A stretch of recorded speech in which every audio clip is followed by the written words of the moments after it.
হচ্ছে তৃপ্ত। আমি ওয়েস্টফোর্ড এবং আশিক ভাইকে সোশ্যাল মিডিয়ার থ্রুতে জানতে পারি। ওনাকে চিনি।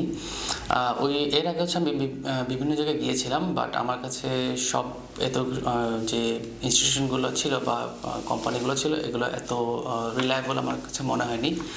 তো আশিক ভাইয়ের সাথে যখন আমি আমাদের যে অ্যাপয়েন্টমেন্টটা ফিক্স করি, ওনার সাথে কথা বলি, উনি আমাদেরকে যে রুলস রেগুলেশন এবং আমাদের যে লেকিংসগুলো, সেগুলো হচ্ছে আমাদেরকে পয়েন্ট আউট করে ধরিয়ে দেয়, এবং আমরা সেই মতো হচ্ছে আমরা কাজগুলো শুরু করি।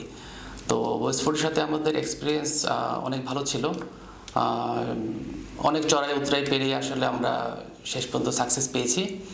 তো আমি সবসময় চাই যে ওয়েস্টফোর্ড আরও এগিয়ে যাক।